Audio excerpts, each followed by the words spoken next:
Congratulations to both of you for this book. And later, I hope we'll get a chance to understand how you came to work together. But I want to dive right in and ask about the comparison you draw between the development of artificial intelligence on the one hand and the invention of the printing press. What is the point of that comparison, and how did the printing press change our world? And what do you think that means for AI? Dan? So when you look at the invention of the printing press and what is commonly referred to as the beginning of the Age of Enlightenment, it really changed the nature of how humans understand their position in the world, from one that relied primarily on faith to one that relied on a mixture of human reason and faith, because the printing press really became a way for people to distribute and share their reasoning about a wide range of things and their understanding and interpretation of the world. It took decades for that change to take place, but most historians ascribe much of that rise of the Age of Reason to cheap and widely available printed materials that didn't have to be written by scribes. And one of the things that we view as really crucial and central to the AI age is that because artificial intelligence perceives the world in ways that are different than people do and can draw different kinds of inferences or conclusions or recommendations from the world because of those different perceptions, that it is not like human reason, it's something different. It gives us insight about the world like human reason does, gives us insight about the world like faith does, but it's none of the above, it's some new thing. And frankly, it's been, close to half a millennium since the last such new thing, which was the printing press.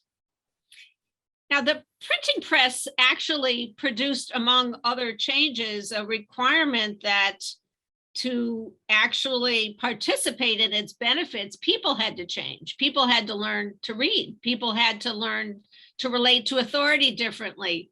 What are the similar kinds of changes that you can imagine? In the book, you talk about a partnership alternative as opposed to deferring to AI, as opposed to humans controlling AI. What do people have to do to make the promise come true? One of the things about these systems is that they're highly addictive, and they're also imprecise. They're emergent, things happen that we don't expect, and most importantly, they're learning. So we're going to have to adapt to systems that exist around us, that are important to us, but they're not as predictable as we'd like, or they're learning something new. And we're going to have to figure out a way to govern that. The best model, and we say this really clearly in the book, is that we coexist with this non-human intelligence. That we do what we do well, and it does what it does well. So you can imagine a situation where a physicist has an assistant, a chemist has an assistant, a faculty member has an assistant, just a normal citizen has an assistant that helps them get through the day. It's highly tied to their interests and tastes. But we also need to recognize that these systems can be misused. That, for example, the fight over attention could drive misinformation to new heights. We have to figure out a way to govern that. We don't know today. It's clear that we're failing at it and we don't understand how to solve this problem. Can you give an example? Maybe Martha, please. if I may, before you, or if you were going to follow up on this, but I just wanted to have maybe a slightly different take than Eric's on that first question, because I wanted to underscore the thing that you raised, which is that people really have to change. That the printing press, it took people actually probably a small number of centuries to really adapt for reading to become widespread and so forth. And one of the things that we talk about in the book, and that I know Eric talks about frequently, not just with regards to the book, is that we don't have centuries. This technology is evolving and impacting life so quickly compared to the technologies of hundreds of years ago, that we do need to adapt. We do need to understand what this means for humanity, and we have to do it on a much more rapid time scale than we've had to in the past. Well, the statement you just made underscores why some people are fearful and distrustful. But before we go down that road entirely, tell me some examples of AI being used for good in ways that are just not ambiguous. Dan, why don't you use the Hallison example, because that's Sure. that's sort of the perfect example of this hybrid model. Yeah, I think healthcare in general, it offers a number of opportunities. I'll mention some that I know from MIT. So one is, as Eric mentioned, Hallison, which is the discovery of a new antibiotic compound. Not yet an antibiotic drug approved for human use, because there's still a lot to do after you find that something works in the lab and is not toxic in the lab before you give it to people in large numbers.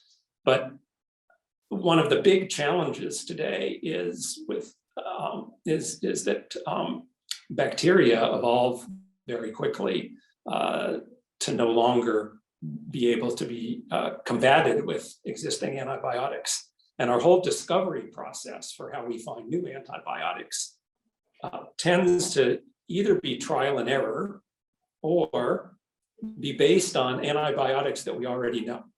So you get variants of existing antibiotics because we understand the properties of those chemical structures and how they interact with pathogens that you want to kill and with the human system. But the problem is antibiotics that are similar to ones that we already know, the bacteria also know.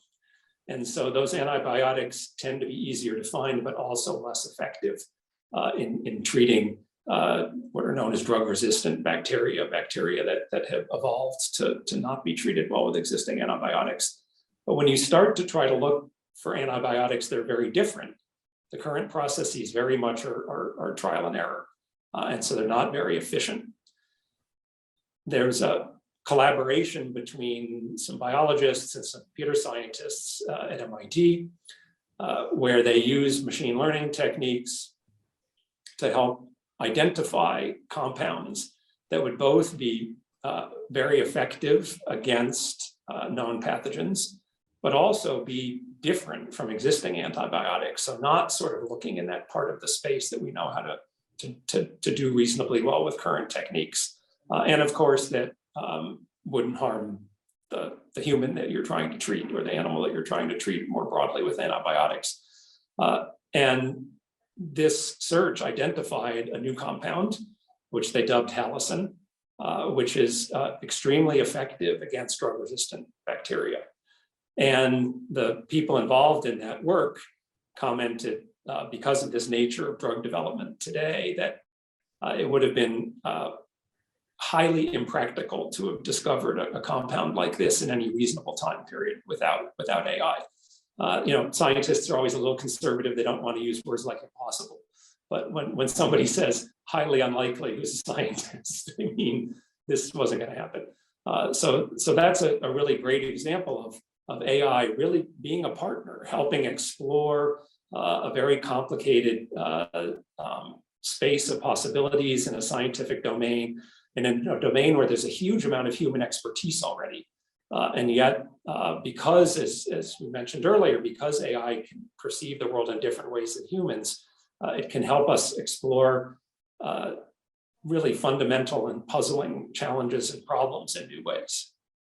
A fabulous example, and I don't want to leave it yet because I'd like to tap into your expertise about looking back at what the AI did. How did it do it, and what was its task as framed? And did it simply do the task as framed, or did it even change the task as it was framed?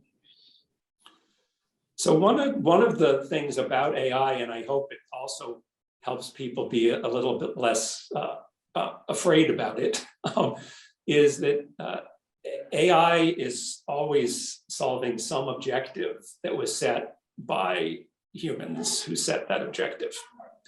Can still do very surprising things, because as we know, if we give an objective to, say, a person to solve, even if they don't change the objective that they're supposed to be looking at, they may come up with solutions that really surprise us.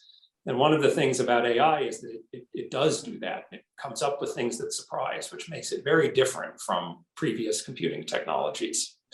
But the objectives here were set by people, and they were to basically, it was trained on a whole bunch of compounds that were known to have known to kill pathogens and to not be horribly toxic to humans and other related animals. And then after training this system on that, not a huge set, a small number of thousands of compounds, they then used it to screen a much larger set of known compounds, looking for ones that, based on what the AI had learned from the known compounds, that looked like they might be reasonable candidates for new antibiotics that were, quite different in form from existing ones. And then, of course, the humans come back in the loop. Some lab experiments had to be done to try to understand the efficacy and the safety of these, the sort of very earliest steps, not involving even animal, much less human studies.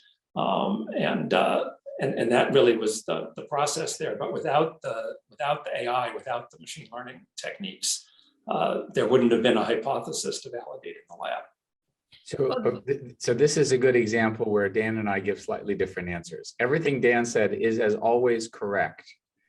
So my answer to your question is, for the moment, what Dan said is true. Huh. There are many people who believe that there will be a moment where some form of intuition and some sort of computer-generated objective function, training function, will be possible.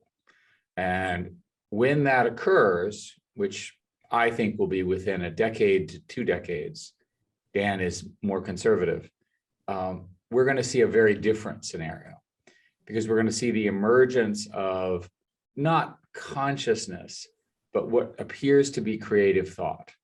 How did it decide to work on that problem? And because these systems, at least as of today, cannot really explain why they do what they do, this may remain quite a mystery for society. So it may come to pass that the task itself will be set by AI. Well, the trick, and Dan says this extraordinarily clearly, and I want to repeat it, these systems are organized today around the objective that they're given, the so-called objective function. And so the classic thought experiment is, I want a high quality life, and so the AI decides to kill all the people who annoy me, which is clearly not the correct objective function. And you have all sorts of virtual examples like that that are not going to happen, because a happy life has to be defined so that the computer can figure out how to make a proposal, how for you to achieve it. And so there are all of these philosophical conundrums. Do you choose, if the car goes out of control, does the car choose to hit the baby or the elderly woman? And the answer, by the way, is it should hit neither, right? That's the correct answer. The other answers are not the correct answers to this question. So what we have to do is we have to recognize that we're building it step by step, that the first step is incredibly intelligent algorithm designers, right? The complexity of Halcyon and what MIT did is extraordinary. They had to sort through 100 million compounds using this very complicated algorithm. It was a combination of synthetic biologists and the top computer scientists in the world. That's a major achievement. What we know from technology is that with enough time, this technology, which is magical today, becomes common in the future, because it becomes standardized, and then there's something else that's magical. And that's the path of our future. I think that we've all been living as witnesses to the extraordinary pace of improvements just on pattern recognition, language, face recognition. Just in the blink of an eye, it seems we've gone from glitchy to amazing. But just to drill down even more on this example, and then if you would, I'd love to hear you describe the chess example for those for whom that would be meaningful. The example you described required the integration of bodies of knowledge that already have not really been well integrated by human beings. And it required also, if you will, solving a simultaneous equation, having to answer both, and at the same time, what compound could work and not kill human beings. And that's hard. But then to go further and to move beyond the path predictability of where human beings had been looking, to look across the entire library of possible compounds, which requires computational power, but also freedom from the path dependence of human thinking. So it seems to me that those were all elements that explain why this is so different than anything that we've ever seen before. Am I right? Yes, and I had hoped in the first decade that it would be possible to take computers and just feed them all the data and let them sort it out, that they would sort out their different algorithms. Today, that is not the case. Today, every achievement that you hear about was a set of domain experts and a set of computer scientists who very, very carefully assembled many parts of the toolkit. They use things called GANs, which things are generate new data. They fill in the gaps. They normalize the data that they see. They sort through all of the scenarios. They score them using something called reinforcement learning. And if you take a look at AlphaGo, which is what got us all into this, which is where a computer beat the top Go champion, first in Korea, later in China. They had two different trees that they were traversing using reinforcement learning. One to score the possibilities, and then the second one was to score how to go through the possibilities, because the choices were so many. That same team started working on protein folding, because the argument was that proteins and the assembly of proteins and the way the crystalline structure lays out in biology, which is a huge and incredibly important problem for all aspects of biological science, was thought to be the same problem. The most interesting thing about it is they put the same team together with all the top, basically protein experts. And at the end of the day, the algorithms that they learned and pioneered in AlphaGo were precisely not the algorithms that they used to develop this extraordinary achievement of mapping all the proteins, which they and a group at the Baker Lab in Washington roughly did at a similar time. So it shows you that we're still at the bespoke area of this technology. Now, if I look at Dan's organization, he's producing thousands and thousands of people who are learning these tools. And that's this phase. The next phase is where these tools become commonplace, and that somebody like me who doesn't really understand the algorithms can just depend that the algorithm given to me will sort it out. It's good enough. And that's how the industry builds each of the steps. Meanwhile, the state of the art then moves to the next problem, which is what I suggested is probably this question of intuition, judgment, and creativity. How will these systems develop their own objectives? And if so, how would it work? We've seen that development from bespoke tools to off the shelf in areas such as graphic design. So I don't have to be a programmer. I can buy the tools. So, and you're saying this is going to be true for much more of our lives. And therefore, all of the questions about who has access, who has controls, what can be used, so well illustrated with the deep fake problem. That if we can imagine, and maybe one of you want to explain it, what a deep fake is, imagine that the tool could allow an existing politician to look like he or she is saying something that he or she has never said, would never say. And we don't know how to detect if it's true or false. Will there be rules about who can use the tools and for what purposes? Did I get it right? Yes, and deepfakes are it's a complicated set of things from a technological perspective. So first, I want to just describe, from the experience, which is that it's now possible to synthesize photos, audio, video of somebody saying and doing things that that person didn't actually do, and there's still some questions about, a forensic analysis can usually prove that these things were synthesized. So it's not yet at the point. It may look on the surface like it's reality, but people who know how to analyze these currently can generally tell them apart from reality. But they appear to be real, and that's what matters the most. The way these models work, they're a part of a family of what are known as generators. Eric mentioned them in passing before, a particular type of them, GANs, generative adversarial networks. And generators consume a vast amount of data about something. So it might be looking at videos, it might be looking at photos, it might be looking at written text, consume a vast amount of data and build a model of that data that allows them not just to analyze the data, but to actually produce examples of the data that aren't just spewing back a specific example that they saw, but actually a synthesis out of all of the examples that they saw. And so generative networks can generate text. We have some examples in the book of that. Generative networks can generate videos, they can generate photos. And normally when people refer to deepfakes, they're referring to videos that appear to, say, have Eric Schmidt talking about something that Eric never did talk about, because these models have been trained on, sort of say a talking head type of video in general, and then they can be specified to the ways that Eric speaks and to some of his gestures and facial expressions, and then they can be used to generate output that never occurred. So Martha, Yes. what I think that we are sitting here with a very educated audience, and our very educated audience would say, oh, there's a deep fake, and I heard from Martha that this is a deep fake and it's false, and so I won't believe it. But what we learn now about human society is that's not how human society works. If you were to release in low bandwidth a bad deepfake video that we all collectively could see that it was fake, it could still drive murder, riots, demonstrations, and destruction.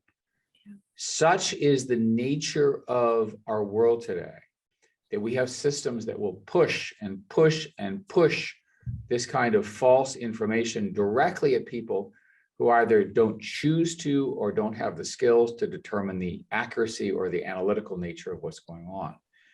Now, on the one hand, we are strongly in favor of free speech, and we're strongly in favor that the solution to bad speech is more speech. I know you spent, Martha, a lot of work on this.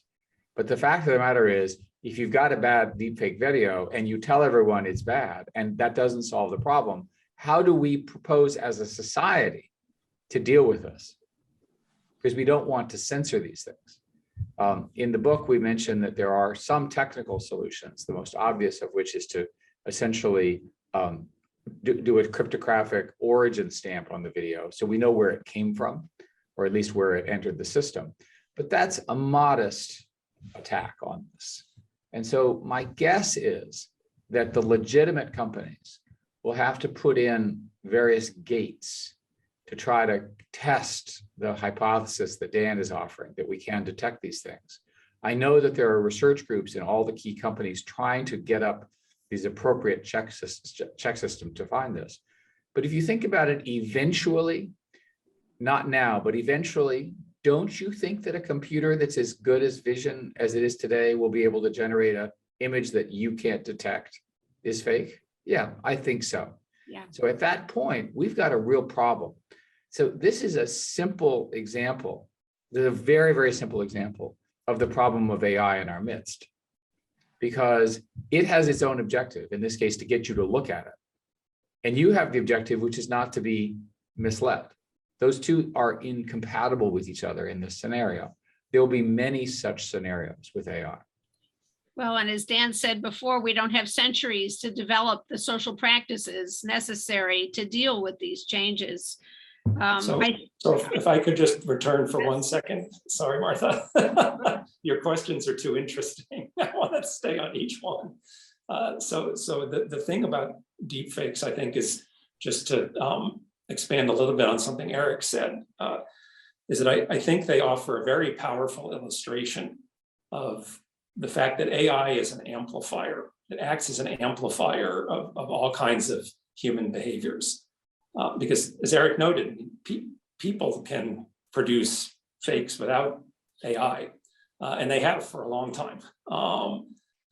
But what AI does, now maybe a little bit sloppily so that people can still detect it, is it allows many more fakes to be produced with much less human effort.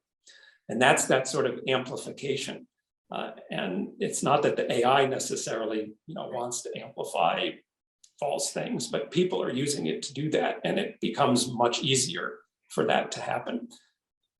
So just one of the real challenges that we frame in the book is, on the one hand, there are these amazing things in healthcare and other sort of, global challenges where AI clearly can bring a huge advantage. It's an amplifier of the positive there. And in places like disinformation, deepfakes and other forms of information, AI can be a huge amplifier of disinformation. So we really need to figure out how we can amplify the good and attenuate the bad. Well, as the examples of the AlphaGo and also the chess program indicate, what AI does is not just crunch through examples of what humans have done, but it can actually develop ways to find a pathway or a solution that a human has never done before. Yeah. If it's given a specific enough assignment. Yeah, and the point that I'm making is that this is a moment in time, and that as these systems become more powerful, they'll be more and more apparently capable of their own direction and their own discovery. One of the thought experiments that the three of us spent a fair amount of time discussing goes something like this. These systems, some decades from now, are powerful enough that they're beginning to discover things that humans have never known. And furthermore, they cannot explain themselves in terms that humans can understand. So what is that? Is that a deficiency in the AI? Is that a deficiency in humans' ability to reason? Is it the discovery of a parallel world of facts that was not apparent to humans that they have discovered, they being the computers? Does it make sense that the computers over time could spend more time in that space discovering things that we can't even specify? This is a thought experiment, but it illustrates that this little gem of a story that we're using in the book, which we think is the origin story of this problem, could in a few decades have enormous structural experience. Yeah. We say over and over again that there's a set of questions that AI brings. What is it like to be a child growing up with your best friend who's an AI? What does it mean to be an elderly person who's lonely, whose best friend is an AI? How do we conduct modern warfare in whatever fair way one can do war in the presence of these technologies? How do you do diplomacy? How do you deal with misinformation? And the most important point that we make, which is the last chapter, is what does it mean to be human in such a situation? We've never had another intelligence that was busy doing its own thing that wasn't human. These fundamental questions that have been around since human beings could think now have new versions of the questions with answers that we can't even imagine. But before I ask you about your proposals for governance, I do want your reflections on this global network platforms development, which also seems mind-boggling. So it's not just that you can have AI imagining solutions that human beings never came up with and not explaining them in ways that human beings do. You describe how the platforms can connect across different domains and information. Describe what this means. What is this development of global network platforms? So one way to phrase this in the current zeitgeist is to discuss this in the context of the idea of a metaverse. So a metaverse can be understood as a virtual world. And for our viewers, if you've seen the movie Ready Player One, it's a good example of where people in normal life, which is pretty miserable in this science fiction movie, put on their headsets, and then they live in a very different and much more interesting world where they're all more powerful, more beautiful, more handsome. They have more money, and they have more reach. And one of the questions is, when these new worlds get built, what are the values of these worlds? Now, the original metaverse ideas, which had to do with avatars and things like this, everyone assumed that all of us would live in the metaverse and it would all be hunky-dory. We'd have a great time. We would much prefer to be there. The weather's always sunny, like in Los Angeles.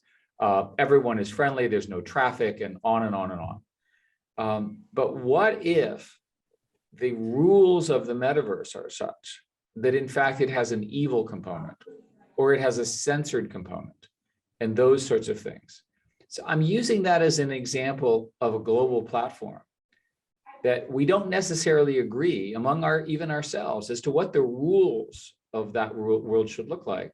What Dan likes to say is that these systems are designed around an ethics framework of what is acceptable and what is not. The development of these global network platforms is crucial because that's where all the wealth is. That's where all the great another trillions of dollars, and someone or some set of companies and countries are going to dominate that space.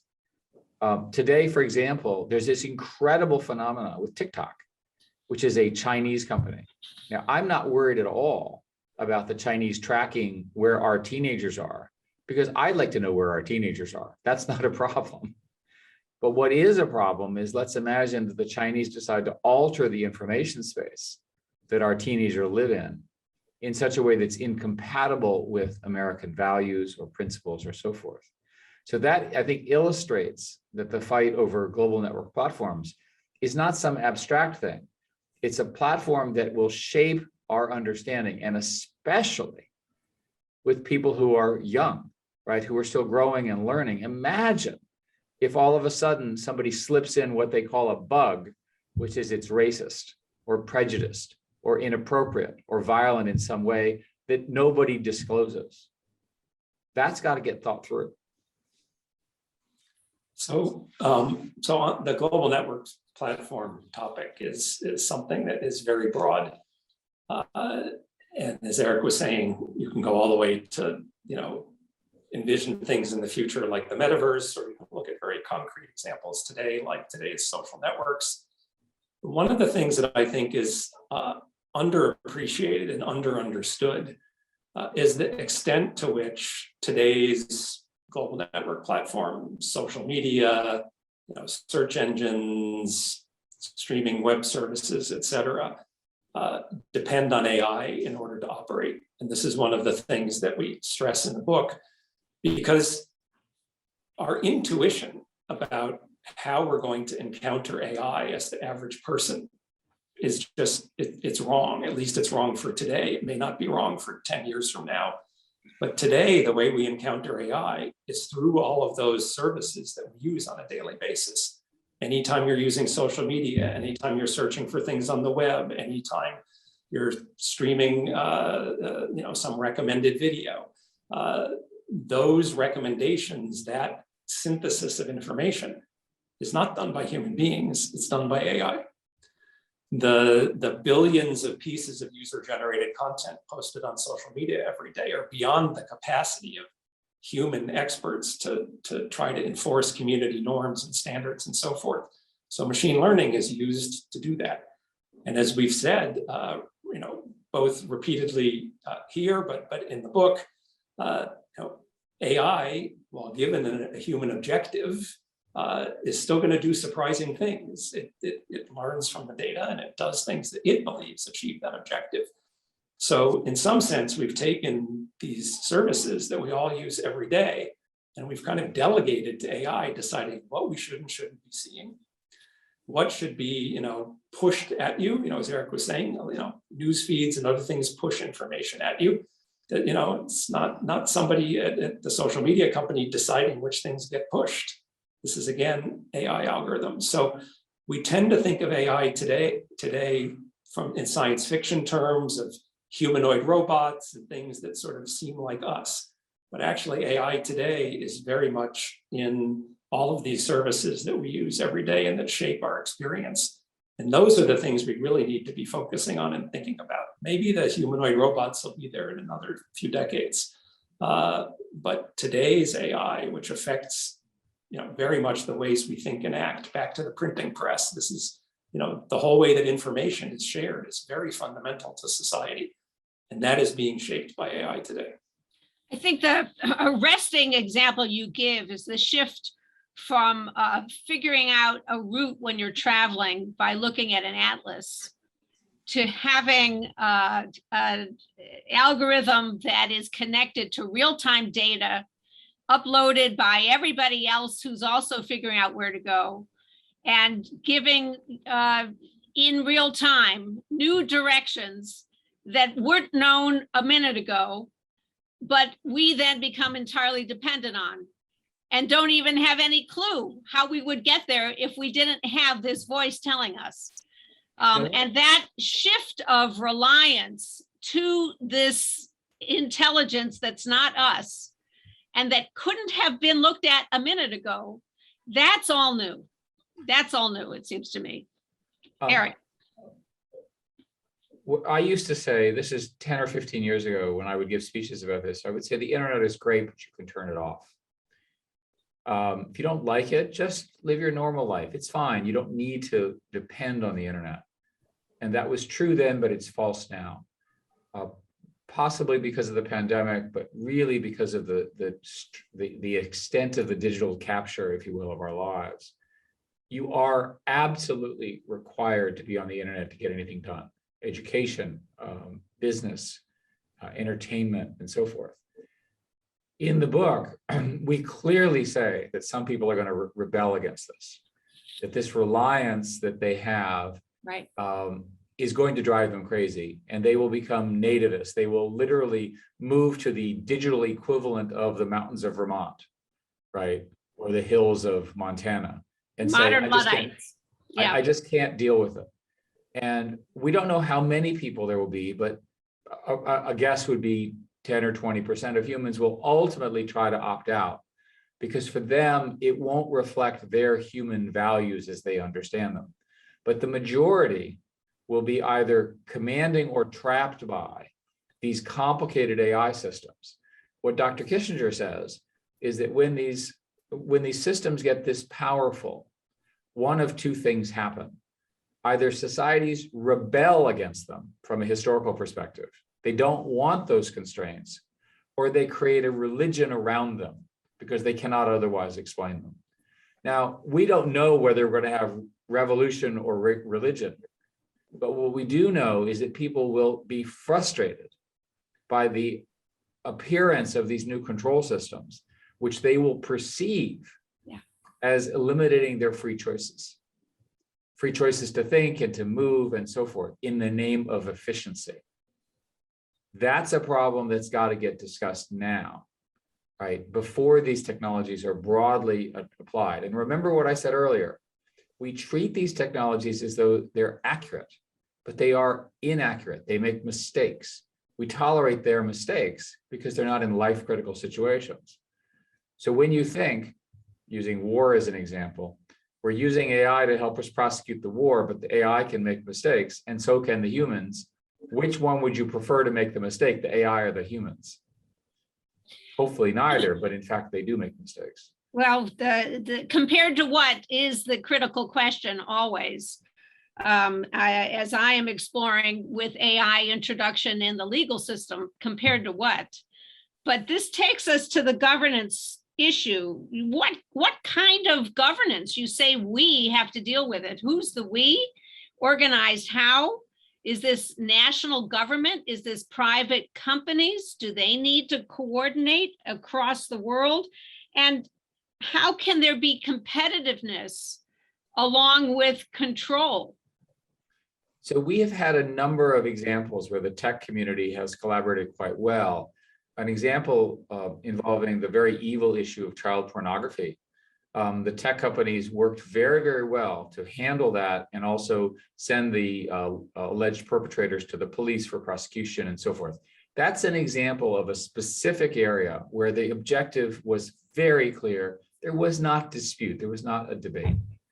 the problem with AI broadly is it begins to touch in the areas of humanity where we don't necessarily all agree. And what we say in the book is that this is a problem that's arriving on the time frame of the technologists, and the rest of society has to arrive at the same problem in the same way. So what we say is you're going to get there by creating working groups that are the mixture of psychologists, moral people, philosophers, religious people, technologists, and others. And the reason it's going to take a group is that the tech industry by itself builds products for itself. And that's a particular slice of humanity. And then they offer it out to the world, often with a deleterious effect on the societies that it goes to who are unprepared. Now, my example, 10 years ago, I was in Myanmar, formerly Burma. And I was in a lake, a beautiful lake for the evening, for a dinner and so forth. And 50 kilometers above, there was a violent altercation between the Rohingya and the Buddhists and the monks. And the internet was just arriving. And I naively assumed that the internet would allow them to talk to each other. But in fact, each side used the internet to imagine or promote sometimes true, sometimes false, terrible crimes done by the other side. It was my first experience watching these tools be used for exactly the wrong reason. Now, any historian would say, duh, what did you expect, Eric? But I think my error of logic, I think captures the error that the tech industry is making. It assumes that people are well-meaning. It assumes people are educated in the ways that we all are, but that's not true of all of humanity, and we have a responsibility for all of humanity. I learned this the hard way as CEO of Google, and now it's time for us to get the next generation of CEOs to take this really seriously. Well, the chilling example of the Taybot empowered to be interactive and learning from people engaging with it and who learned hate within 24 hours. Who's the we that's going to regulate? Is this government? Well, again, the problem with asking the government to regulate is the government is always the last to the party, which is, by the way, not a necessarily bad outcome. This is going to take collective action. I'll give you another example of a problem. Everyone's talking about Facebook. So it's easy to understand what's going on here. Social media companies want to maximize revenue.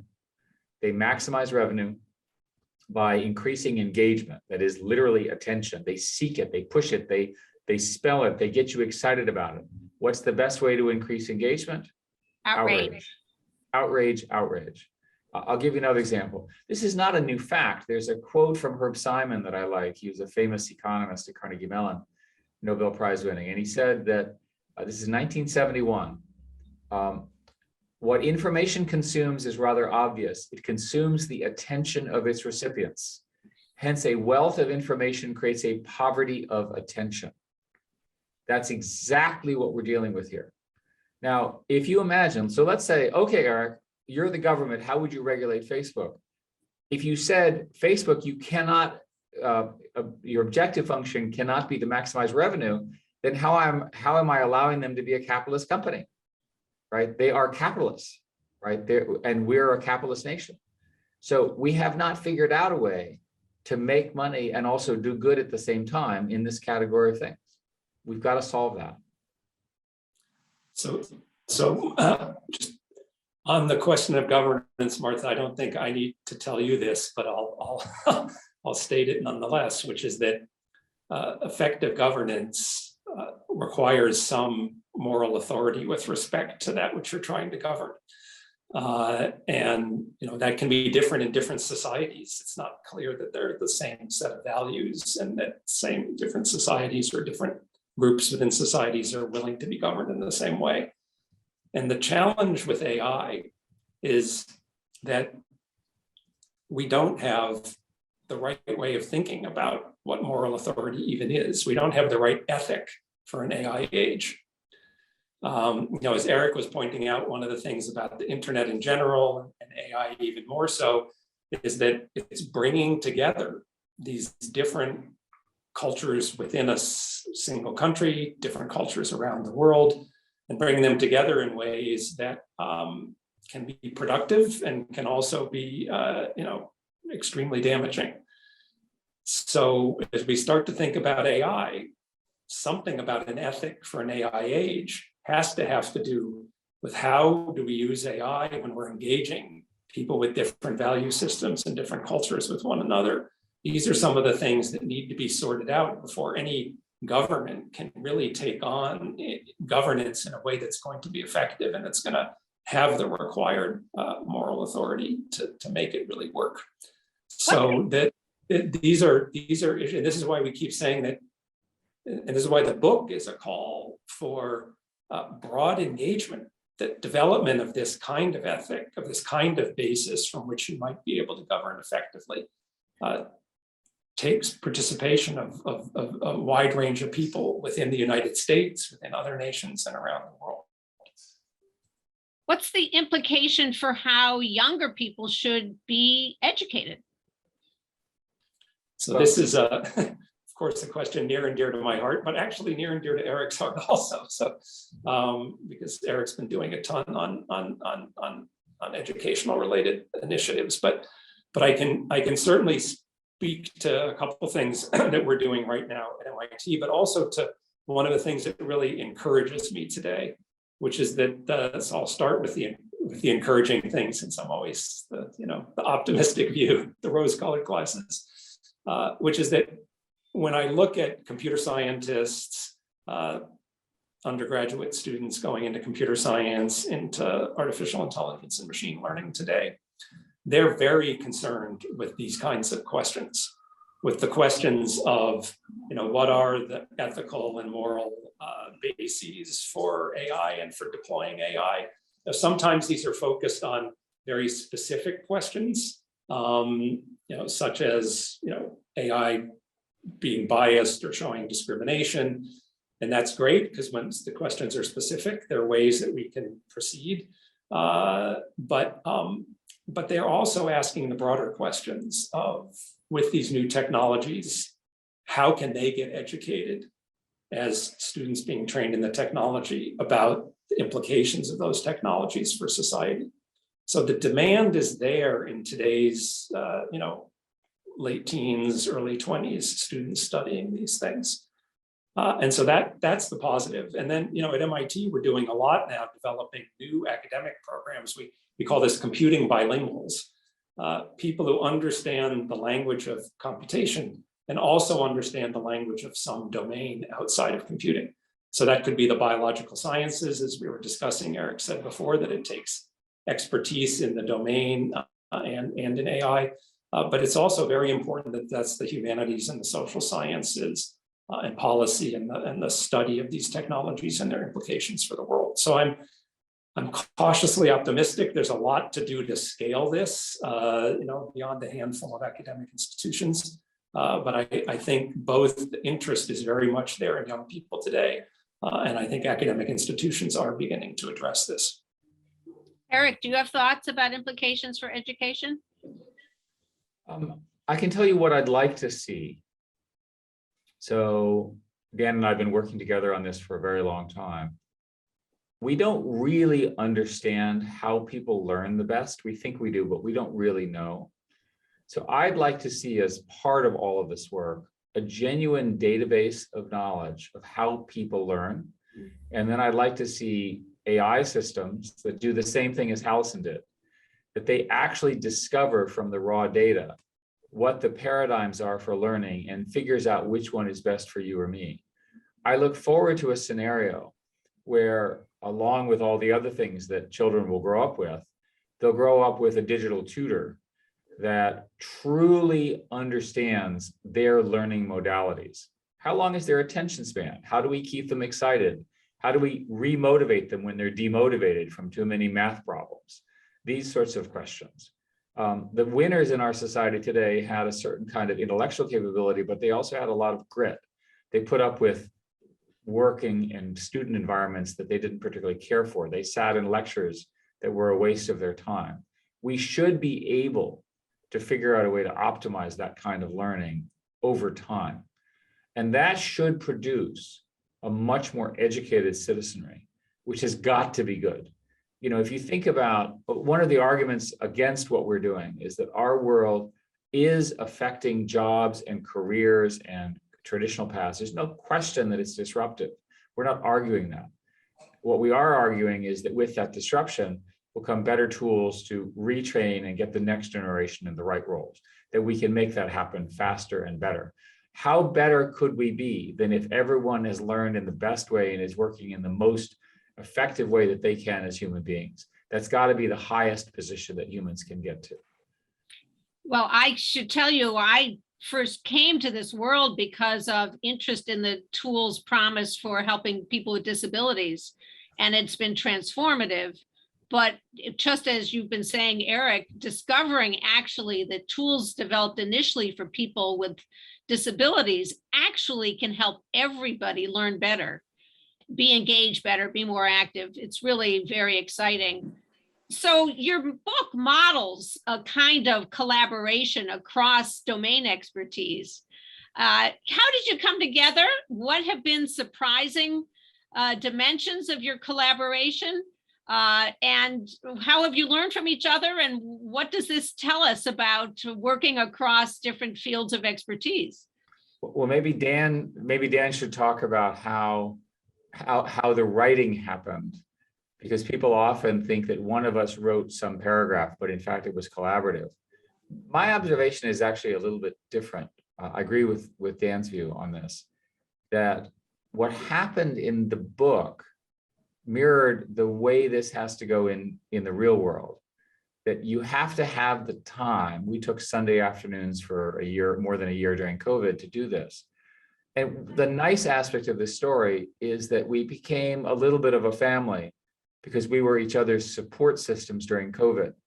And writing a book during COVID, as horrific as COVID is, was actually one of the ways in which we got through it. Dan?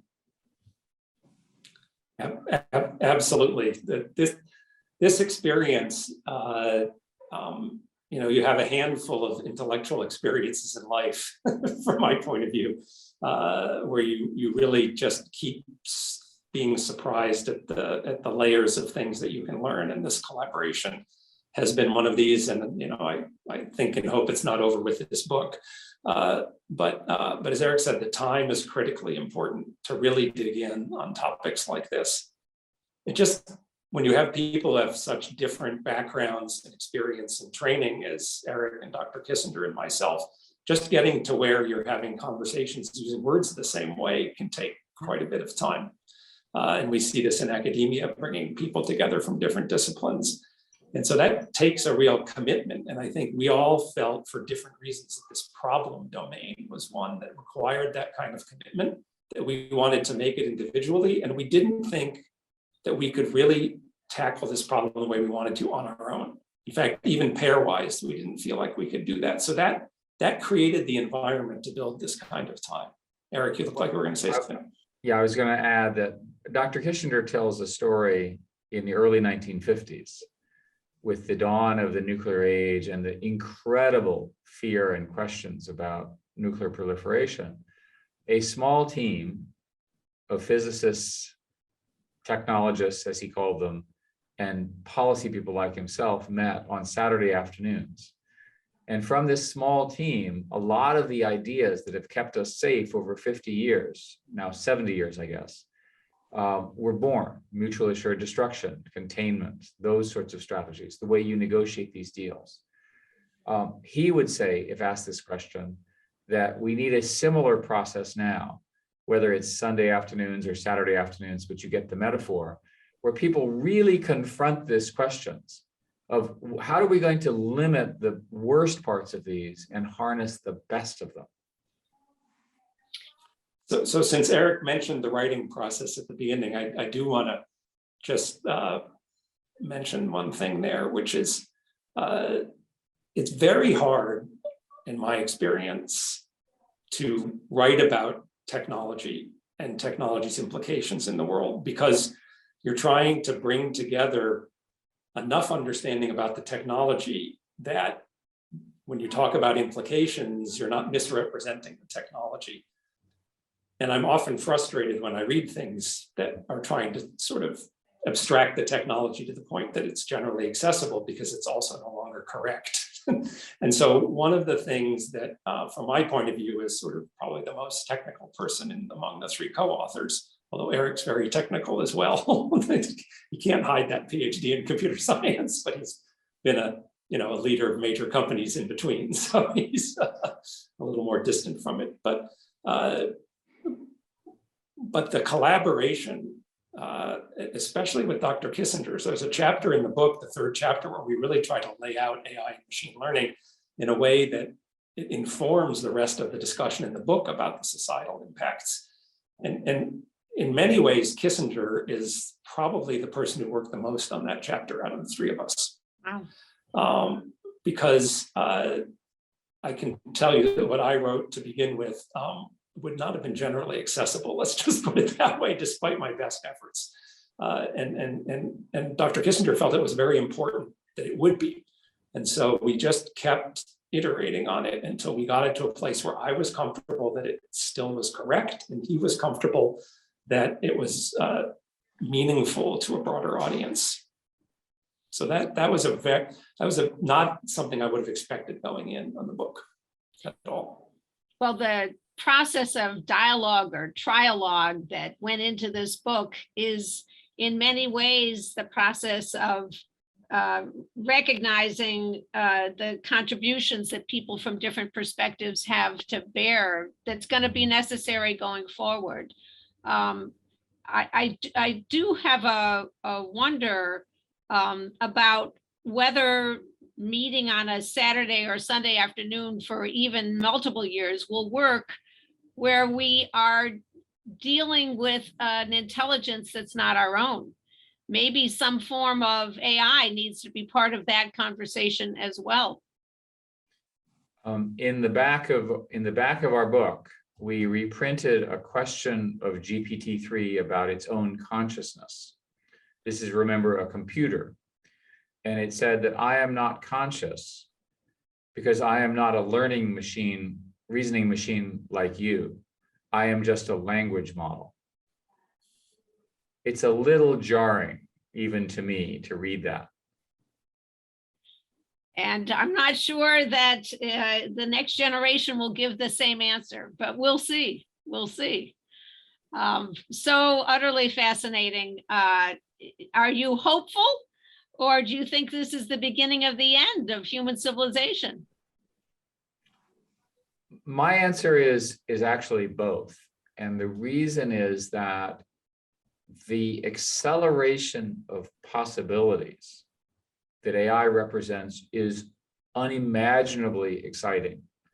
The level of discovery, solving problems that have bedeviled humans for thousands of years in medicine and disease, figuring out how to organize society in a way that's more happy, if you will, or more productive or more meaningful. Those are all possibilities. But the core negatives are also just as powerful. The compression of time in conflict, the overwhelming nature of misinformation and the inability to determine what is truth, the use of these tools by mildly guilty or really evil actors to affect change negatively, and the effect on our definition of what we are as humans is really in question. So the reason we wrote the book is that the upside is incredible and the downside is incredible too. And we have a choice. In the next few years, these key decisions will get made in the technology and science community around the evolution of this technology. And I want it to reflect human values, right? The values that we believe in, and not its own values or evil values. Very, very well said. And I guess the thing that I would add to that, because I don't have much to add, is that human values doesn't necessarily mean individual humans' values. This is just back to this challenge. This is not only this big amplifier, but it's also sort of homogenizing or bringing together very different cultures. And so we need values around AI that respect those differences. and much more so than we've ever needed in the history of humanity. It's like so compelling, and you have succeeded in making the book accessible, at least to this reader. And I hope that it leads to conversations in many households and beyond. Ted, do you have questions? Yes, I do. We have a few questions. First question is comes from a gentleman who says, how is AI and the impacts of AI managed in a global world where countries behave differently and have their own sets of rules? Welcome to digital diplomacy. This is no different from before World War II and after World War II, and the notion of grand strategy and the notion of getting people together. One of the concerns, I issued a report called the AI Commission report. I was the chairman of it for the Congress. And one of the proposals that we make is that we ask China and Russia to renounce the AI-enabled launch of nuclear weapons. Seems kind of like a reasonable request given how imprecise it is. But that's a good example of such an obvious thing of we want human control over the nuclear weapons, but we still had to ask for it. And I think that another important aspect of this is the interrelations between economic leadership, business leadership in AI, and the international relations and national defense implications. So one of the things that is certainly concerning to me is, as we look at regulation from an economic perspective, we need to not only consider, and from a societal perspective in an individual country, we need to not only consider that, but consider its implications for our nation's status as a leader in AI and machine learning, and for our defense posture when other countries may make different decisions about how they want to deploy AI that may position them in different ways in terms of defense. So there are a lot of complicated interactions here. Dr. Kissinger talks about when he used to do this, they would count weapons. They would say, you have so many nukes, we have so many nukes, you know, and have that kind of conversation. How do you have that conversation in the digital age? If you tell your opponent that they have something, if they don't, they'll assume you have it and they have to invent it. Software is different. The issues of containment and proliferation of evil software, which will come up. We don't even have a doctrine of how to do that, even among ourselves. We don't have any negotiations over this. The doctrine, or the nuclear doctrine, was arrived at after the first use of those weapons. Wouldn't it be better if we have a doctrine before the first use of the equivalent AI weapons? I have a variation on this question, which is, let's, for the moment, put aside the war issues. Simply comporting with the regulatory frameworks of different countries, such a challenge for any company that's engaged in what has got to be trans-border activities once you're in cyberspace. This is something that is very much an issue today. What I learned having gone through it is that you have to adapt your business strategy to the countries that you're operating in, because you can't fundamentally violate their laws. In the case of China, the law was so restrictive that eventually Google pulled out. Let me give you another example because of your legal background, Martha. That one of the goals here, let me give you an example of a trade-off. One of the goals is to have our sentencing guidelines be uniform across the courts. And you could imagine an AI system that would look at all and it would sort of be the AI judge, and you would get commonality. But is that a better approach than allowing the human judges in the human courts to use their human judgment to come to the appropriate outcome?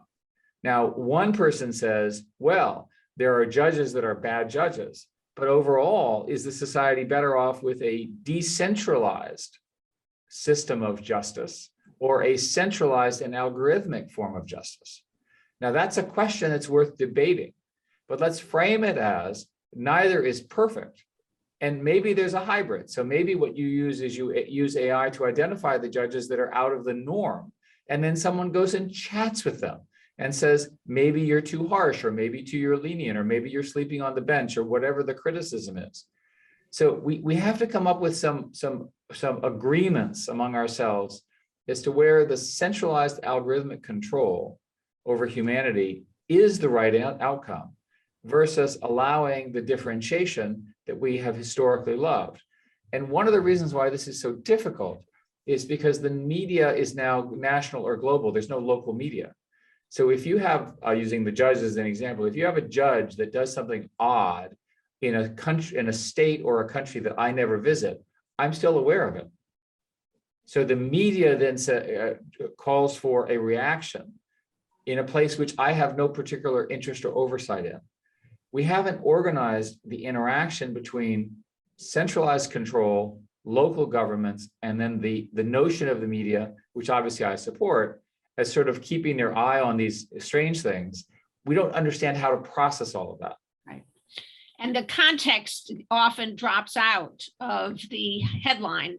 So very well put. The most promising development I've seen in the legal side actually turns the tools back on the legal officials to give the tools and their information as feedback and self-regulation, instead of imagining that we're going to replace the human beings. Yeah, and I can give you a local example. The foundation that I'm associated with gave a grant to a very, very sharp entrepreneur and her team. And what they did is they looked at the 25% of prisoners who are in for technical violations. In other words, they violated parole and so forth. And they used these algorithms to identify the parole officers that sent the most people back. And then it turns out the states are interested in learning who those people are, because that's an additional cost that they could manage.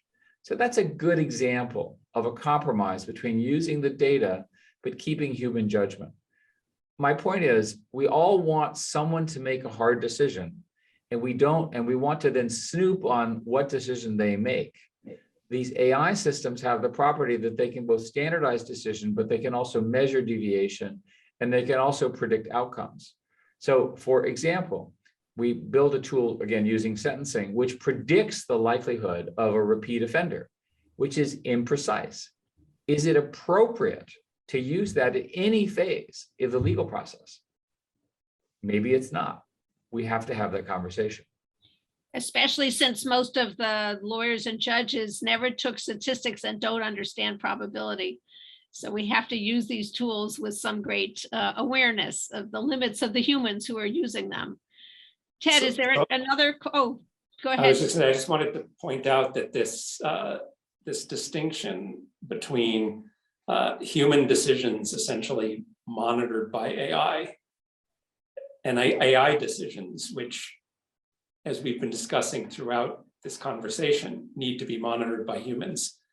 In both cases, this is the type of collaboration or partnership between humans and machines. And these are two different patterns of that are applicable in many domains, not just the legal domain. I think the legal domain often, especially things like sentencing decisions, make it very clear what the issues are.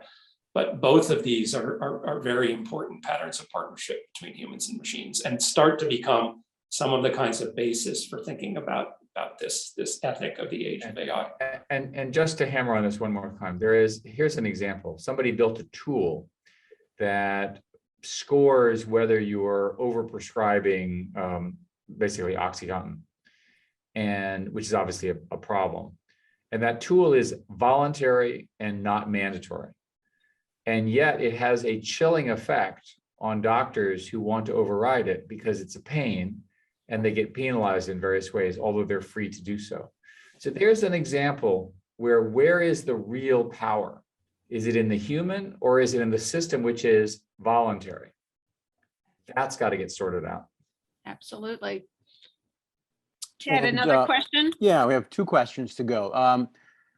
Do you think companies and persons deeply involved in AI technology are effectively assessing in the design process, the potential impacts of what could happen, as opposed to waiting till the technology is unleashed on us and then, you know, having an oversight board type of thing, trying to sort of reverse engineer what is going wrong. Is it even possible to do that?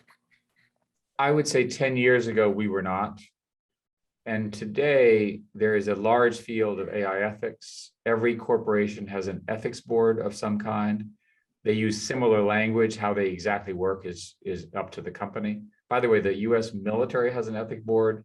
China has an ethics board, so we're clear. Different ethics, obviously. So so the answer is yes, there's awareness. Yes, these processes are in place. Yes, the computer scientists are being taught. It's a little bit still behind. We're not ahead of these things. We're following the technology.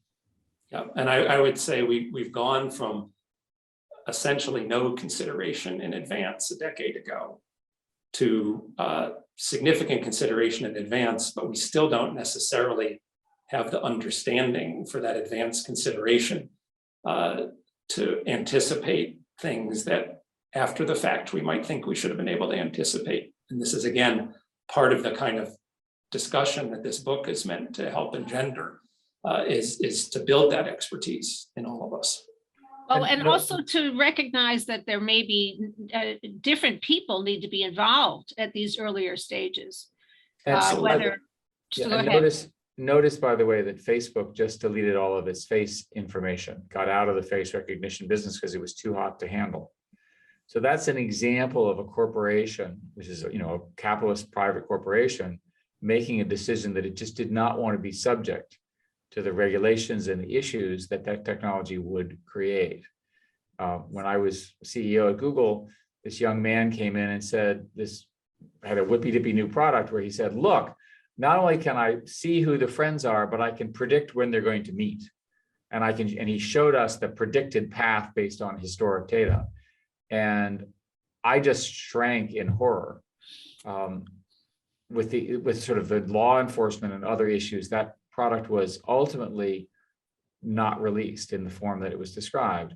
Another group came in and said, well, we've figured out a way to use face recognition to tell you who this person is as you're meeting them. Sounds great to me. I can't remember somebody's name. That's also, in addition to being illegal, very problematic. Again, that did not happen. So you're seeing these decisions being made. We're going to have a whole bunch more powerful examples where corporations are going to have to change their behavior based on legal pressure, business pressure, or employee pressure. And so just as the medical community has figured out it needs to have community involvement on ethics dimensions, this may be true in this area. Ted, you have one more. Yeah, final question. Now that you're are no longer at Google, in hindsight, is there any advice you may have given yourself while you were CEO dealing with AI? Well, Google was one of the early companies to see AI. When deep learning sort of really came on the force in 2011, Google did a series of contests and won a series of ImageNet activities. So we were in there from the beginning. Today, the AI decision that Google made 10 years ago, largely driven by our founder, Larry, who wasn't an AI computer scientist when he was at Stanford, has really produced billions of extra returns. Part of the reason it's so sexy for these tech companies is that these are systems that learn based by training data. And when you have a large number of users and a large number of, in our case, clicks, that's a great deal of training data that can shape your products. So I wouldn't do any of that differently. What I would do differently is I would have gotten ahead of these ethics issues well before Maven, well before the question of use got there. Those, I think, are issues that snuck up on the company, and the company was late relative to its technology to get there. The company is now there. How to anticipate what we haven't anticipated. Maybe we'll get some help from AI on that. Thank you both, and thanks for the really important book. Thank you, Martha. Thank you for live talks. I've done this a couple of times. This is a fantastic venue. I know Dan and I are extraordinarily grateful for what you guys have put on for us. Thank you so much. Yes, Thank you. thank you. And it's been an honor to host both of you, and appreciate Martha for serving as our moderator. Thanks a lot.